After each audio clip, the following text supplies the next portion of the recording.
Hi guys, मैं ऐसे ज़्यादा आपका आपके यूट्यूब चैनल पे स्वागत करता हूं। दोस्तों, अगर आप क्लास 12th यानी 12वीं कक्षा की अगर आप तैयारी करते हैं तो आप बिल्कुल सही स्थान पे हैं।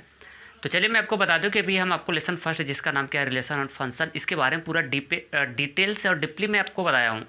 और इसका बेसिक चीज़ भी मैं आपको बता चुका हूँ, बेस जितना था सारे के सारे फैक्ट मैं आपको करवा चुका हूँ। तो अगर आपसे रिक्वेस्ट है कि अगर आप जैसे ये वाला वीडियो देखने से पहले पीछे का आप जरूर देख लीजिएगा। बेस जितना मैं कॉन्सेप्ट आपको बताया पूरे के पूरे कॉन्सेप्ट अगर आप अच्छे से क्लियर कर लेंगे तो मैं बता रहा हूँ कि एक भी आपको सॉल्विंग प्रॉब्लम क्रिएट नहीं होगा। आपको क्वेश्चन रटना नहीं है। अगर आप क्वेश्चन रटते हैं तो समझ लो आप सबसे बड़े मूर्ख हो, क्योंकि कॉन्सेप्ट जरूरी होता है ना कि क्वेश्चन जरूरी होता है। क्योंकि जितने भी क्वेश्चन लगते हैं सब किसी न किसी कॉन्सेप्ट पे, किसी न किसी फॉर्मूले बेस पे आधारित होते हैं। इसलिए कॉन्सेप्ट रटो और उस पर क्या बोलते हैं क्वेश्चन पे ना जाओ ज़्यादा। तो आज मैं इस एक्सरसाइज में आपको बताने वाला हूँ क्या बोलते हैं उसको, चौथा तो ज़बरदस्त सवाल है। तो चलिए हम स्टार्ट करते हैं। चलिए साथियों देखिए, चौथा जो नंबर है का है क्वेश्चन, मैं उसको पढ़ देता हूँ। बता रहा है कि सिद्ध करिए कि आर में, आर का सेंस क्या है, रियल नंबर है, यहाँ पे है आर बराबर है। उसके बाद बोला कि एक्स का a comma b such that a less than and equal क्या बी।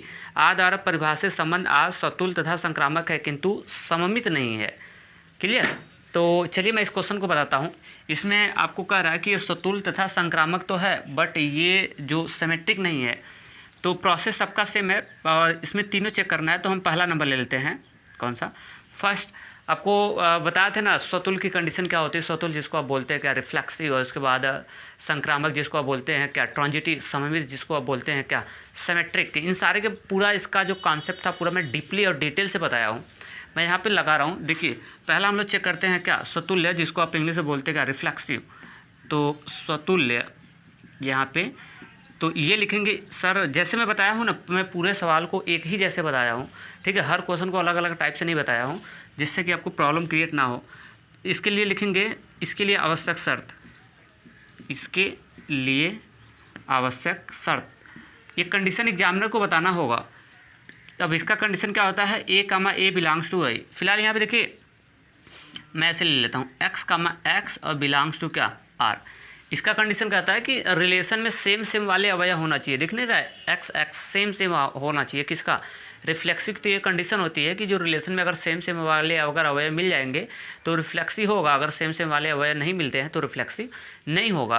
तो चलिए इसको हम लोग डाल के देख लेते हैं। यहाँ से ए की वैल्यू कितना है एक्स, इसको ले आकर रिलेशन में डाल लेते हैं। मतलब मैं आपको बताया था ना कि सेम सेम वाले अवयव रिलेशन में होना चाहिए, इसकी कंडीशन ये होती है। तो आपको शायद पता देख के तो नहीं लग रहा होगा कि ये जो सर रिलेशन दिया गया है इसमें सेम सेम वाले अवयव हैं। देख के तो नहीं लग रहा होगा, बिल्कुल नहीं लग रहा, हमको भी नहीं लग रहा कि आखिर इसके रिलेशन में सेम सेम वाले अवयव कहाँ दिख रहे हैं। तो फिर पता कैसे करेंगे कि रिलेशन में सेम सेम वाले अवयव हैं कि नहीं, उसी का पता करने का तो तरीका सिखा रहा हूँ आपको। ये डेटा ले आकर डाल दो इस रिलेशन में, अगर इस रिलेशन को सेटिस्फाई कर देगा तो इसका मतलब हो जाएगा कि ये चीज़ होगा। अगर रिलेशन को सेटिस्फाई नहीं करेगा तो इसका मतलब ये चीज़ उसमें नहीं है। तो चलिए देखते हैं क्या रिलेशन को सेटिस्फाई करता है। तो ये है ए का डेटा कितना है एक्स, ए का डेटा कितना है यहाँ पे लिख देंगे। अब इसमें डालना है ए का डेटा कितना है एक्स, फिर उसके बाद लेस देन एंड क्या है इक्वल है, और उसका बी का डेटा भी कितना है एक्स है।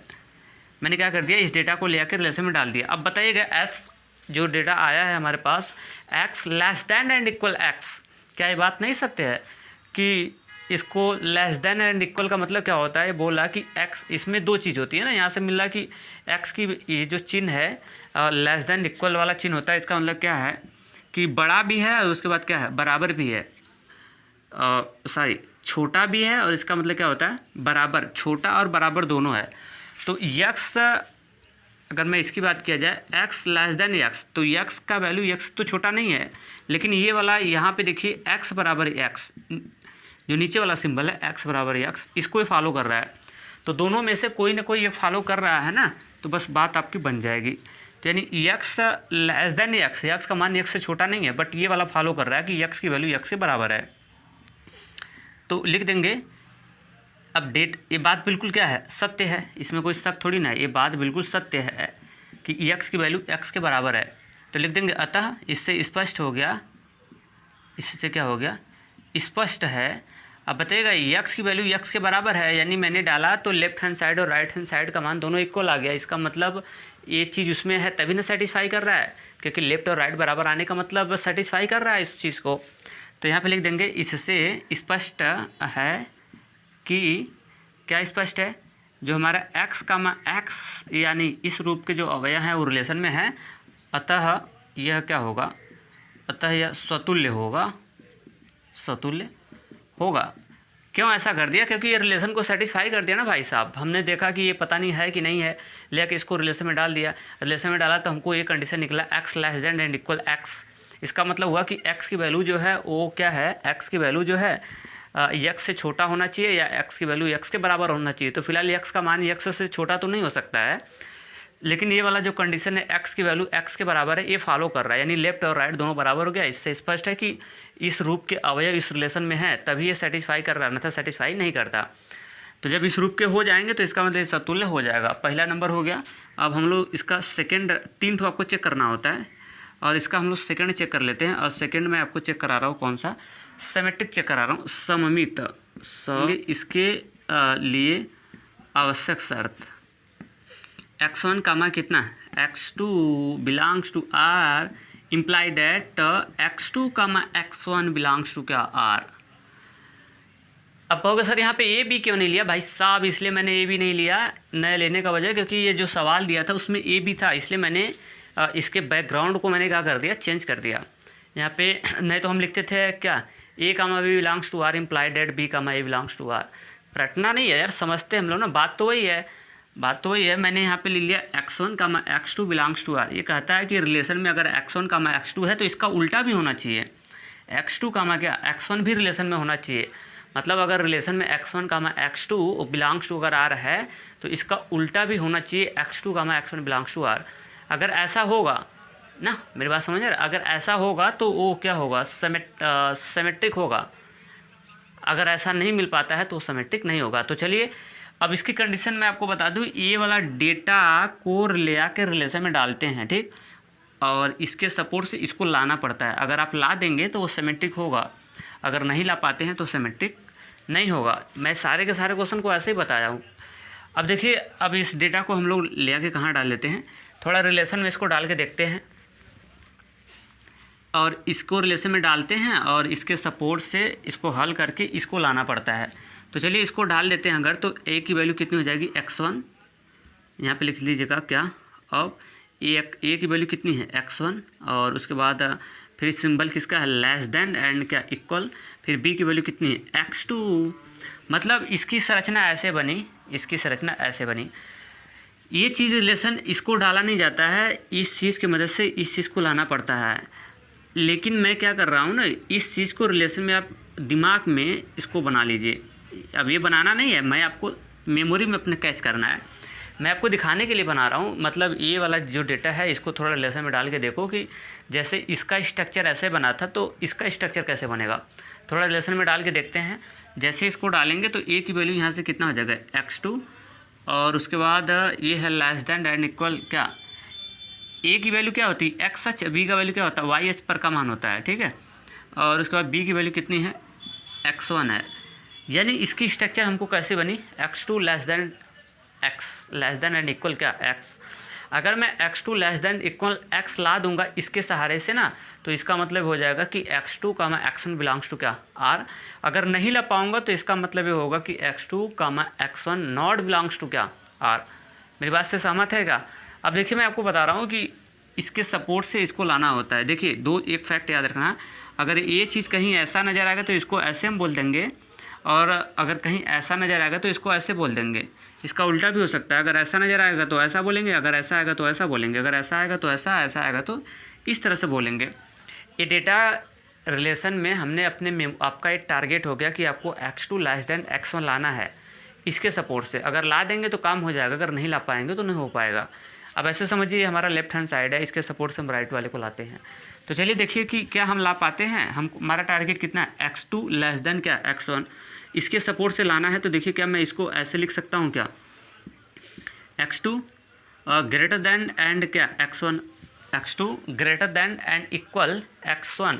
अब कहोगे सर कैसे कर दिया, भाई कुछ नहीं किया हूँ, कुछ भी नहीं किया हूँ। देखो कैसे, मुँह किधर की ओर खुला था, इसका मुँह किधर की ओर खुला था, x2 की ओर मुँह खुला था या नहीं खुला था, तो मैं भी तो वही किया हूँ। बस इसको थोड़ा सा दूसरे भाषा में हमने इसको क्या कर दिया, थोड़ा सा डाइवर्ट कर दिया। अब कहोगे सर ऐसा क्यों किया, भाई ऐसा नहीं करोगे तो सवाल आगे किसे पड़ेगी थोड़ा ना, ये हमारा लाना होता है। अब यहाँ से देखिए, अब मैंने क्या कर दिया, इसको ऐसे लिख दिया, मुंह किधर की ओर खुला था, x2 की ओर, और x1 की ओर क्या था, क्लोज था, तो मैंने कुछ नहीं किया।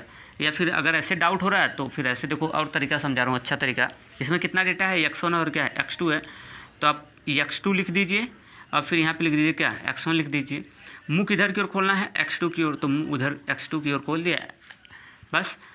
अब देखिए, हमने कोशिश किया, हम ला रहे हैं x2 greater than and equal क्या, x1, लेकिन हमारा टारगेट था कि x2 लेस देन होना चाहिए x1 से, लेकिन यहाँ पे आ रहा है क्या, x2 ग्रेटर देन आ रहा है, x2 का मान बड़ा आ रहा है x1 से, और इक्वल भी आ रहा है, और यहाँ पे x2 का वैल्यू जो है वो छोटा आना चाहिए और इक्वल आना चाहिए किसके, x1 के, लेकिन हमारा क्या आ रहा है, बड़ा आ रहा है। मेहनत तो किया लेकिन उसको ला नहीं पाया। अगर ये चीज़ लाया होता, अगर ये चीज़ हम ला दिए होते तो इसका मतलब ये हो गया होता कि x2 का x1 बिलोंग्स टू r लिख देता, लेकिन हम ये तो ला नहीं पा रहे हैं, हमको छोटा लाना है, लेकिन यहाँ पे x2 का मान बड़ा आ रहा है, तो लिख देंगे, इससे स्पष्ट है, लिख देंगे, इससे क्या है, स्पष्ट है कि मैं ये आ नहीं पा रहा, इससे स्पष्ट हो गया कि ये न आने का वजह क्या है, ये डेटा हम ला नहीं पा रहे हैं, ला न आने का वजह क्या है, यानी x2 का मान x1 रिलेशन में नहीं है। इससे स्पष्ट है कि x2 x1 not belongs to r, मतलब ये रिलेशन में नहीं है, मतलब ये चीज़ तो है लेकिन ये चीज़ नहीं है, क्योंकि ये स्वतुल्य तभी सिमेट्रिक तभी होता है ना, जानते हैं कि अगर ये चीज़ है तो इसको होना ज़रूरी होता है, और ये डेटा इसके सपोर्ट से ही लाना पड़ता है आपको। क्लियर? तो मैंने क्या कर दिया, नहीं ला पाया, तो यानी x2 x1 not belongs to r, अगर ये नहीं है रिलेशन में, क्यों, क्योंकि हमको ये लाना था और ये ला नहीं पाए, अतः यह स्वतुल्य नहीं होगा, सॉरी यह था, अतः यह सममित नहीं होगा, सममित नहीं होगा। क्लियर? दो चीज़ फाइनल हो चुके हैं। अब एक और हम लोग चेक कर लेते हैं जिसका नाम ट्रांजिटिव होता है, संक्रामक जिसको आप बोलते हैं, थोड़ा उसको चेक कर लेते हैं, संक्रामक को। अब मैं इसको हटा रहा हूँ। देखिए, सवाल सीखने का सबसे बेस्ट तरीका मैं आपको बताऊँ, अगर मैथ की इंटरमीडिएट का, अगर क्लास 12वीं का अगर मैं आपको मैथ पढ़ना है तो आवश्यकता से अगर आप ज़्यादा सोचेंगे तभी आपको मैथ आएगा। अगर आप लिमिट से ज़्यादा आवश्यकता से अगर आप कम सोचेंगे ना तो सवाल मुश्किल हो जाती है, ठीक है, क्योंकि इंटरमीडिएट का सवाल इतना इजी नहीं होता है जितना इजी आप सोच के बैठते हैं, ठीक है, इसलिए हार्ड वर्क करना कंपलसरी हो जाएगा आपके लिए। तीसरा का नंबर हम लोग चेक करते हैं और इसका नाम क्या है, संक्रामक, जिसको हम लोग बोलते हैं क्या, ट्रांजिटिव। फिर वही कंडीशन, फिर लिखेंगे सर इसके लिए आवश्यक शर्त, इसके लिए आवश्यक शर्त। अब इसका आवश्यक शर्त क्या है, अब ये आवश्यक शर्त तो इसका पता ही है और मैं भी आपको बता देता हूँ। ये जितना मैं बता रहा हूँ ना, ये शर्त और ये लिखना होगा, एग्जामिनर को केस नहीं दिखाओगे तो नंबर थोड़ा सा आपका कटने की संभावना हो जाएगी। इसकी संभावना क्या हो जाएगी, देखिए यहाँ पे x1 कामा क्या, x2 बिलोंग्स टू r, इसकी कंडीशन ये होती है ना, and x2 comma x3 belongs to r, imply that यहाँ से होता है x1 comma x3 belongs to, imply that x1 comma x3 belongs to क्या, r। ये इसकी कंडीशन होती है कि अगर रिलेशन में x1 x2 है, फिर उसके बाद x2 x3 है, तो इसका पहला और इसका तीसरा का भी होना चाहिए, कहाँ, रिलेशन में। देखिए, पहला x1 है, तीसरा का क्या, x3। अगर ऐसा कंडीशन आप ला देते हो तो ट्रांजिटिव होगा। अगर ऐसा कंडीशन अगर आप नहीं ले पाते हैं ना तो आपका ट्रांजिटिव नहीं बनाएगा। क्लियर, स्पष्ट? चलिए अब आगे बढ़ते हैं। देखिए, अब क्या करते हैं, इम्प्लाइड डेट के इधर का डेटा आप लेफ्ट हैंड साइड कंसीडर करिए और इसके सपोर्ट से इम्प्लाइड डेट का उधर अब उसको राइट हैंड साइड कंसीडर करिए, उसको लाएंगे। तो देखिए किस तरह से मैं लाता हूँ और आप देखते रहिएगा, बने रहिएगा पूरा एंड तक। देखिए, x1 की वैल्यू ये डेटा सब लेकर रिलेशन में डाल लेते हैं। ए का वैल्यू कितना है यहाँ पे, x1, और उसके बाद आगे बढ़ा तो less than and equal, b की वैल्यू कितनी है, x2। इसके लिए आगे बढ़िए तो क्या मिला, एंड फिर ये डेटा लेकर डाल दो और यहाँ से ए की वैल्यू कितनी हो जाएगी, x2, फिर less than and equal b की वैल्यू कितनी हो जाएगी, x3। तो क्लियर? अब ये कहोगे सर इसको भी डाल दो क्या, जी बिल्कुल नहीं डालना इसको। अब कहोगे क्यों, अरे भाई ये सब यही तो लाना है आपको, यही तो लाना है, सब डाल दोगे तो फिर का लाओगे फिर तब। इसको तब कहाँ डालेंगे, इसको अपने मेमोरी में डालो और इसको टारगेट बनाओ कि हमको ये लाना है। अब इसको जैसे इसको डाला तो ऐसा स्ट्रक्चर बना, इसको डाला तो ऐसा स्ट्रक्चर बना, इसको डालेंगे तो कैसा स्ट्रक्चर बनेगा। देखिए मैं दिखा रहा हूँ आपको, डाल के देख लो। ए की वैल्यू कितनी है x1 और उसके बाद less than and equal b की वैल्यू कितनी है x3 है। ये आपका हो गया क्या, टारगेट। क्लियर। मतलब अगर देखिएगा, अगर हम x1 less than and equal x3 ला देंगे ना, ये डेटा अगर मैं ला दूंगा तो इसका मतलब ये हो जाएगा कि x1 का मैं x3 बिलोंग्स टू r। जैसे देखिए अगर कहीं ये डेटा होगा तो इसको आप ऐसे बोलेंगे, अगर ये डेटा होगा तो इसको आप ऐसे बोलेंगे। उसी तरह ये डेटा अगर कहीं से मैं ला दूंगा चाहे जैसे, तो इसको हम ऐसे बोल देंगे। जैसे देखो मैं आपको बताऊं, मैथ में अगर सीधे डायरेक्शन में जा रहे हैं तो उल्टा डायरेक्शन में भी जाने की कोशिश करो। जैसे सेंस, अगर आप अपने घर से, अगर आप जैसे मैं मान लेता हूँ कि अगर आपका घर है तो अपने घर से अगर आप अपने कोचिंग पे जा सकते हो तो छुट्टी होने के बाद कोचिंग से घर भी आ सकते हो। क्लियर। और उसके बाद दूसरा का एग्जांपल ऐसे साथ ज़्यादा अच्छा समझ में आया कि अगर आप अपने घर से मिलने चले गए गर्लफ्रेंड से, तो फिर गर्लफ्रेंड से भाग तुरंत आओ, मिल उल के बढ़िया से घर पे, नहीं तोड़ेंगे वहीं बढ़िया से सब। क्लियर। अगर वहीं पर रह गए तो हैं वह समझ आ रहा है ना। तो सेंस आपको अच्छे से समझ आया होगा ना। मैं आपको यही बता रहा हूँ कि अगर कहीं कोई आपको पूछे कि a प्लस बी का होल स्क्वायर बताओ, तो आप बताएंगे a का स्क्वायर प्लस b का स्क्वायर प्लस 2ab। अगर उधर का मिलेगा a का स्क्वायर प्लस b का स्क्वायर प्लस 2ab, तो आप उसको इधर का बताएंगे a प्लस b का होल स्क्वायर है। जस्ट सेम वैसे ही है। अगर हमको x1 का मैं x2 बिलोंग्स टू r मिलेगा तो हम इसको ये बोलेंगे, ये मिलेगा तो ये बोलेंगे। क्लियर। तो अब देखिए अब कैसे हम हैंडल करते हैं, लेकिन हमारा टारगेट ये लाना है इनके और इनके सपोर्ट से। अब इसको हम समीकरण 1 कंसिडर कर लेते हैं और इसको हम समीकरण 2 कंसिडर कर लेते हैं। अब देखिए समीकरण नंबर किससे, 1 वह कितने से, 2 से। देखिए समीकरण 1 और समीकरण 2 से मैं आपको दिखा रहा हूँ। देखिए x2 और ये भी x2 है, चिन्ह देखिए। अगर मैं इसकी बात किया जाए, x1 less than and equal क्या है, x2 है, x2 less than and equal कितना है, x3 है। आप समीकरण 1 और समीकरण 2 से देखिए, यहाँ पे x1 और फिर उसके बाद आगे लेस देन एंड क्या इक्वल x2 की वैल्यू डाल दो कितना, x3। क्लियर। कितना डाल दो, x3। देखा मैं ला क्या दिया है, x1 less than and equal कितना, x3। ये कैसे लाया, देखिए कैसे लाया। देखिए एक तो कॉमन सेंस से निकाल सकते हैं। देखिए कैसे, ये देखिए कॉमन सेंस से कैसे निकाल रहा हूँ। बोल रहा है कि x1 की वैल्यू x2 से छोटा है, x1 की वैल्यू x2 से क्या है, छोटा है। अब जैसे x1 की वैल्यू मैं 5 मान लेता हूँ और ये 6, तो ये छोटा है ना।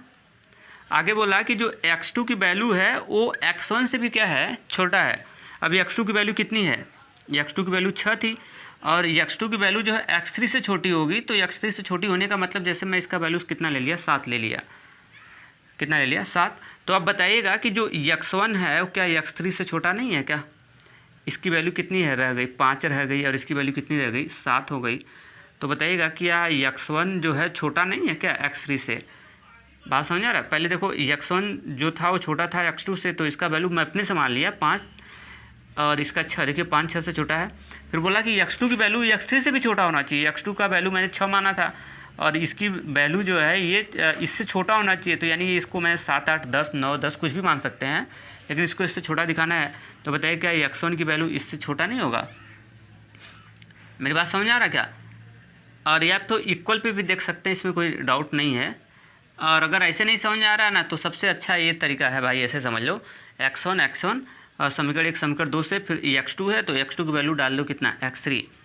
क्लियर। अब आपका बना क्या, x1 less than and equal कितना, x3। भाई साहब यही तो आपका टारगेट था ना, यही तो आपका टारगेट था। मैंने टारगेट को ला दिया, तो इसका मतलब ये हो जाएगा कि सर इससे स्पष्ट है, इससे क्या है, स्पष्ट है कि मैं ये ला दिया तो इसका मतलब मैं इसको ये लिख सकता हूँ। इससे स्पष्ट है कि x1 कामा कितना, x3 बिलोंग्स टू क्या, r।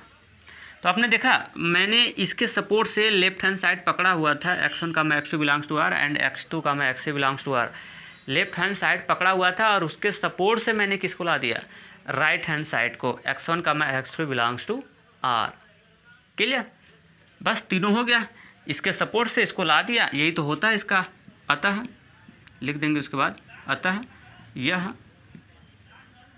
लिख देंगे। इससे स्पष्ट है, थोड़ा और बढ़िया कर देते हैं थोड़ा सा। इससे स्पष्ट है कि यह क्या होगा, यह संक्रामक होगा, यह संक्रामक होगा। क्लियर। तो ये हो गया लगाने का तरीका और मेरे ख्याल से ये समझ में आया होगा।